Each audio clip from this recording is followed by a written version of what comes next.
নমস্কাৰ, এই মুহূৰ্তত আহি পৰিছে ৰাজ্যৰ কেইবাটাও গুৰুত্বপূৰ্ণ খবৰ। ৰাজ্যৰ যিসকল প্ৰধানমন্ত্ৰী কিষাণ সন্মান নিধি আঁচনিৰ হিতাধিকাৰী আছে তেওঁলোকৰ কাৰণে ভাল খবৰ আহিছে। অৰ্থাৎ পিএম কিষাণৰ 19 সংখ্যক কিস্তিৰ টকা আপোনালোকৰ বেংক একাউণ্টত মাত্ৰ 3 দিন পিছতেই সোমাব। কোনসকল কৃষকে লাভ কৰিব এই টকা, লগতে কিছুমান কৃষকৰ 2,000 পৰা 20,000 টকা পৰ্যন্ত সোমাব পাৰে। কোনসকল কৃষকৰ এই টকা সোমাব এই ভিডিঅ'টোৰ মাধ্যমত জানিব পাৰিব। আত্মসহায়ক গোটৰ মহিলাৰ কাৰণে আহিছে এটা ভাল খবৰ। আন কেইবাটাও গুৰুত্বপূৰ্ণ খবৰ আহিছে। ৰাজ্যৰ মুখ্যমন্ত্ৰী হিমন্ত বিশ্ব শৰ্মাই বাজেটত কেইবাটাও গুৰুত্বপূৰ্ণ মন্তব্য কৰিছে। অভিজ্ঞতা এই ভিডিঅ'টোৰ মাধ্যমত জনাম। ভিডিঅ'টো চোৱাৰ আগতে এটা ৰিকুৱেষ্ট, যদি আপুনি চেনেলটোত নতুনকৈ আছে তেন্তে চেনেলটো ছাবস্ক্ৰাইব কৰাৰ লগতে ভিডিঅ'টোত এটা লাইক কৰি দিব। তেন্তে আহক বন্ধু বান্ধৱীসকল, আজিৰ ভিডিঅ'টো আৰম্ভ কৰোঁ। ৰাজ্যৰ প্ৰথমটো ডাঙৰ গুৰুত্বপূৰ্ণ খবৰ আহিছে পিএম কিষাণ কৃষকসকলৰ কাৰণে। আৰু মাত্ৰ 3 দিনৰ অপেক্ষা কৰক, তেতিয়া পিএম কিষাণৰ টকা আপোনালোকৰ বেংক একাউণ্টত সোমাব। 3 দিন পিছতেই সোমাব দেশৰ প্ৰধানমন্ত্ৰী কিষাণ সন্মান নিধি আঁচনিৰ ধন। প্ৰধানমন্ত্ৰী কিষাণ সন্মান নিধিৰ 19 সংখ্যক কিস্তিৰ বাবে অপেক্ষা কৰি থকা কৃষকসকলৰ বাবে এক সুখবৰ। 3 দিনৰ পাছত 19 সংখ্যক কিস্তিৰ 2,000 টকা তেওঁলোকৰ একাউণ্টত জমা হ'ব। এই আঁচনিৰ ধন 24 ফেব্ৰুৱাৰী তাৰিখে বিহাৰৰ ভাগলপুৰৰ কৃষকৰ একাউণ্টত জমা দিব প্ৰধানমন্ত্ৰী নৰেন্দ্ৰ মোদীয়ে। এই তথ্য প্ৰধানমন্ত্ৰী কিষাণ যোজনাৰ অফিচিয়েল ৱেবছাইটত দিয়া হৈছে। যোৱাবাৰ 5 অক্টোবৰ তাৰিখে মহাৰাষ্ট্ৰৰ ৱাছিমৰ পৰা প্ৰধানমন্ত্ৰীয়ে 18তম কিস্তি মুকলি কৰি দিছিল। তাৰ পিছত 20,000 কোটি টকা 9 কোটিৰো অধিক কৃষকৰ একাউণ্টলৈ ট্ৰান্সফাৰ কৰা হৈছিল। প্ৰধানমন্ত্ৰী কিষাণ সন্মান নিধি আঁচনি কৃষকৰ স্বাৰ্থত চলি থকা এক অভিলাষী আঁচনি, যাৰ লক্ষ্য হৈছে কৃষকসকলক আৰ্থিক সাহায্য প্ৰদান কৰা। 2019 চনৰ 1 ফেব্ৰুৱাৰীত প্ৰধানমন্ত্ৰী কিষাণ যোজনাৰ শুভাৰম্ভ কৰা হয়। এই আঁচনিৰ অধীনত যোগ্য কৃষকসকলক প্ৰতি বছৰে 6,000 টকাৰ আৰ্থিক সাহায্য প্ৰদান কৰা হয়। কৃষকৰ বেংক একাউণ্টত 3টা কিস্তি 2,000 টকাকৈ জমা হয়।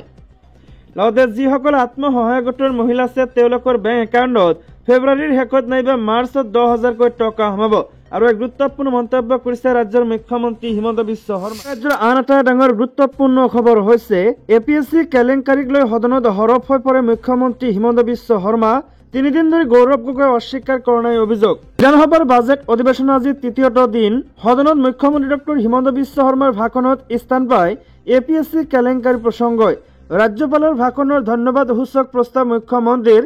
APSC কেলেংকাৰীক লৈ সদনত হৰফ হৈ পৰে মুখ্যমন্ত্ৰীগৰাকীয়ে কয় যে ফাইলত তৰুণ গগৈৰ জল পটপটকৈ চহী আছে। সম্বন্ধক মই সন্মান কৰোঁ কাৰণেই মই এইখন সদনলৈ অনা নাছিলো। কংগ্ৰেছে কৈ আছিল আনিবলৈ। অসমত যদি চাকৰিৰ কলাবজাৰ শেষ কৰা এজন মুখ্যমন্ত্ৰী আছে তেৱে হিমন্ত বিশ্ব শৰ্মা। কংগ্ৰেছৰ লগত অখিল গগৈৰ মিত্ৰতা আছে নে নাই মই নাজানো। কৈছো বিয়াত গহনা দিব পাৰে, কিন্তু দিয়াৰ পাছত আয়কৰক জনাব লাগিব।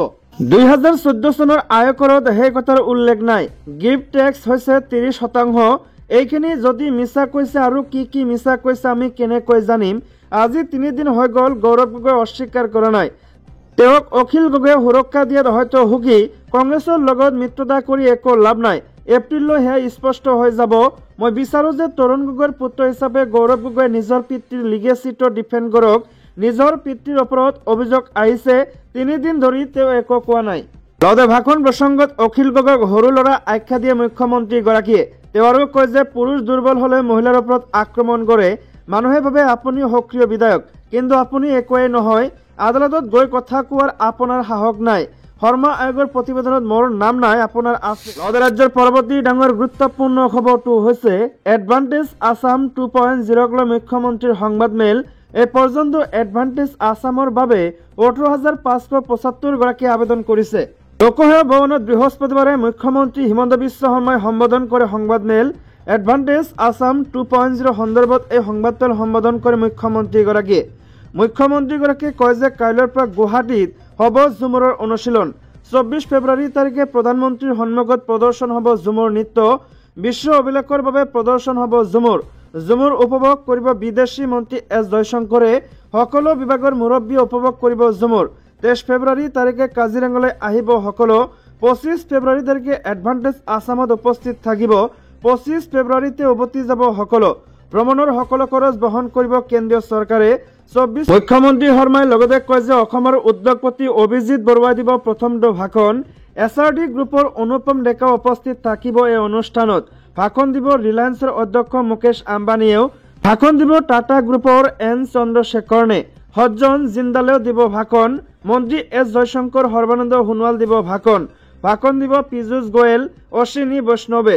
এক ইষ্ট এক ফাৰ্ষ্টত 50 জন এম্বেচাডৰ থাকিব বুলি উল্লেখ কৰে মুখ্যমন্ত্ৰীগৰাকীয়ে কয় যে ছেমি কণ্ডাক্টৰ নুমলীগড় বা উদ্যোগক লৈ আলোচনা হ'ব, অসমৰ চাহক লৈ আলোচনা হ'ব, ক্ষুদ্ৰ উদ্যোগক কেনেকৈ বিশ্বলৈ নিব পাৰি তাকে লৈ আলোচনা হ'ব। দিব বিচাৰিছো আন এটা ডাঙৰ গুৰুত্বপূৰ্ণ খবৰ, বঢ়াই দিয়া হ'ব ৰকিবুল হুছেইনৰ নিৰাপত্তা।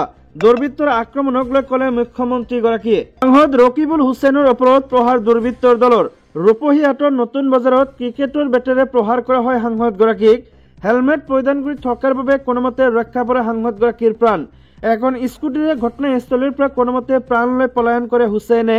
সাংসদগৰাকীৰ লগতে দেহৰক্ষী আৰু পুত্ৰকক গুৰুলকৈ প্ৰহাৰ কৰে দুৰ্বৃত্তৰ দলে। ইয়াৰ পাছতে ঘটনাক লৈ গুৰুত্ব আৰোপ কৰিছে মুখ্যমন্ত্ৰী ডক্টৰ হিমন্ত বিশ্ব শৰ্মাই। চামগুৰি আৰু ৰূপহীত গ'লে ৰকিবুল হুছেইনৰ নিৰাপত্তা বঢ়াই দিয়া হ'ব বুলি উল্লেখ কৰে মুখ্যমন্ত্ৰীগৰাকীয়ে। মুখ্যমন্ত্ৰী ডক্টৰ হিমন্ত বিশ্ব শৰ্মাই কয় যে তেওঁৰ নিজৰ ঠাইতে আক্ৰমণ চলোৱা হৈছে। তাত বিগত এবছৰৰ পৰা ৰকিবুল হুছেইনৰ ওপৰত এনে আক্ৰমণ কৰি অহা হৈছে। সেয়েহে চামগুৰি ৰূপহীলৈ যাওঁতে বঢ়াই দিয়া হ'ব তেওঁৰ নিৰাপত্তা।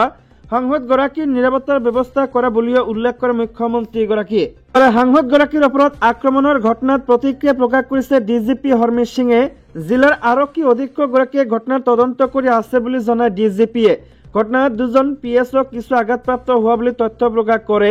ডিজিপিয়ে কয় যে কনভয়ৰ পৰা নামি স্কুটিৰে গৈ থাকোঁতে ৰকিবুল হুছেইনৰ ওপৰত আক্ৰমণ সংঘটিত হয়। বৰ্তমান সম্পূৰ্ণ সুস্থ অৱস্থাত ৰাজহুৱা সভাত অংশগ্ৰহণ কৰি আছে ৰকিবুল হুছেইনে। পৰৱৰ্তী সময়ত দোষীক চিনাক্ত কৰা হ'ব বুলি সদৰি কৰে ডিজিপি সিঙে। ঘটনাক লৈ সাংসদ গৌৰৱ গগৈৰ মন্তব্য, ধুবুৰী লোকসভা সমষ্টিৰ সাংসদ কংগ্ৰেছ দলৰ নেতা ৰকিবুল হুছেইন ডাঙৰীয়া আৰু তেওঁৰ পুত্ৰৰ ওপৰত হোৱা বৰ্বৰ আক্ৰমণক তীব্ৰ ভাষাৰে গৰিহণা দিছে। এগৰাকী জনপ্ৰতিনিধিক সুৰক্ষা দিয়াত বিফল এইখন চৰকাৰ। লৈছো আন এটা ডাঙৰ গুৰুত্বপূৰ্ণ খবৰ, দিল্লীৰ মুখ্যমন্ত্ৰী হিচাপে শপত গ্ৰহণ কৰিলে ৰেখা গুপ্তাই। 27 বছৰ পাছত বিজেপিৰ হাতলৈ ৰাজধানীৰ বাগজৰী। সুদীৰ্ঘ 27 বছৰৰ পাছত দিল্লীৰ বাগজৰী আহিল বিজেপিৰ হাতলৈ। দিল্লীৰ মুখ্যমন্ত্ৰী হিচাপে শপত গ্ৰহণ কৰিলে ৰেখা গুপ্তাই। সুষমা স্বৰাজ, শীলা দীক্ষিত, আতিশীৰ পাছত দিল্লীৰ চতুৰ্থগৰাকী মহিলা মুখ্যমন্ত্ৰী ৰেখা গুপ্তা। আজিৰ বিশেষ দিনটো বিজেপিৰ বাবে ঐতিহাসিক হিচাপে পৰিগণিত হ'ব, কিয়নো কেন্দ্ৰত চৰকাৰ থকাৰ পাছতো বিজেপিয়ে ৰাজধানী নিজৰ হাতলৈ নিব পৰা নাছিল। কিন্তু অৱশেষত দিল্লীৰ কামান ল'লে বিজেপিয়ে। আজি শপত গ্ৰহণ অনুষ্ঠানত ৰেখা গুপ্তাৰ লগতে 6গৰাকীয়ে মন্ত্ৰী হিচাপে শপত গ্ৰহণ কৰিছে। মুখ্যমন্ত্ৰীগৰাকীৰ লগতে দিল্লীৰ ৰামলীলা ময়দানত প্ৰৱেশ বাৰ্মা, আশিষ চুদ, মনজিন্দৰ সিং সিৰসা, কপিল মিশ্ৰ, ৰবীন্দ্ৰ ইন্দ্ৰৰাজ আৰু পংকজ সিঙেও মন্ত্ৰী হিচাপে শপত গ্ৰহণ কৰিছে। 2025 চনৰ দিল্লী বিধানসভা নিৰ্বাচনত ৰেখা গুপ্তাই সংখ্যাগৰিষ্ঠ ভোটত জয়লাভ কৰিছিল। বিজেপিৰ বাবে দিল্লী বিজয় সহজ কথা নাছিল। 27 বছৰ পাছত বিজেপিয়ে এই সফলতা লাভ কৰিবলৈ সক্ষম হৈছিল। এই বিজয়ৰ পাছত মুখ্যমন্ত্ৰী নিৰ্বাচন সন্দৰ্ভত বিজেপিৰ সন্মুখত আন এক সংকেত দেখা দিছিল। অৱশেষত বহু জল্পনা কল্পনা অন্তত বিজেপিয়ে ক্ষমতাৰ বাগজৰী অৰ্পণ কৰে ছাত্ৰ ৰাজনীতিৰ পৰা ওলাই অহা ৰেখা গুপ্তাৰ হাতত। দিবলৈ লৈছো আন এটা ডাঙৰ গুৰুত্বপূৰ্ণ খবৰ, অসমত চিনাক্ত হৈছে 1.66 লাখ অবৈধ বিদেশী। দেশৰ পৰা বিতাড়িত 30,000ৰো অধিক। অসম চুক্তিৰ নীতি অনুসৰি ৰাজ্যত প্ৰায় 1.66 লাখ অনুপ্ৰৱেশকাৰীক অবৈধ বুলি চিনাক্ত কৰা হৈছে আৰু ইয়াৰে 30,100তকৈ অধিক লোকক ৰাজ্যৰ পৰা বিতাড়িত কৰা হৈছে। বুধবাৰে অসম বিধানসভাৰ অধিৱেশনত এই তথ্য প্ৰদান কৰে চৰকাৰে। কংগ্ৰেছৰ বিধায়ক আব্দুৰ ৰহিম আহমেদৰ এক প্ৰশ্নৰ লিখিত উত্তৰত অসম চুক্তি ৰূপায়ণ মন্ত্ৰী অতুল বৰাই কয় যে যোৱা বছৰৰ 31 ডিচেম্বৰ 2024 পৰ্যন্ত অসমত অবৈধভাৱে বাস কৰি থকা 1,65,531 জন অনুপ্ৰৱেশকাৰী ধৰা পৰিছে। লগতে অতুল বৰাই কয় যে এই অধিক সংখ্যক অবৈধ অনুপ্ৰৱেশকাৰীৰ 32,870 জন আহিছিল 1966 চনৰ পৰা 1971 চনৰ ভিতৰত। লগতে 1,32,661 জন আহিছিল 1971 চনৰ পাছত। বৰ্তমান সময়লৈকে চৰকাৰে 30,115 জন অবৈধ বিদেশীক অসমৰ পৰা বিতাড়িত কৰা হৈছে। মন্ত্ৰীগৰাকীয়ে কোনো তথ্য প্ৰকাশ নকৰাকৈ এই কথা উল্লেখ কৰে। উল্লেখযোগ্য যে 6 বছৰ ধৰি চলা হিংসাত্মক বিদেশী বিৰোধী আন্দোলনৰ অন্তত 1985 চনত অসম চুক্তি স্বাক্ষৰ হৈছিল। চুক্তিখনত অন্যান্য দফাসমূহৰ লগতে এই কথা উল্লেখ কৰা হৈছিল যে 1971 চনৰ 25 মাৰ্চত বা তাৰ পিছত অসমলৈ অহা সকলো বিদেশীক চিনাক্ত কৰি নিৰ্বাচনী তালিকাৰ পৰা বাহিৰ কৰা হ'ব। লগতে পৰৱৰ্তী সময়ত তেওঁলোকক দেশৰ পৰা বিতাড়িত কৰা হ'ব।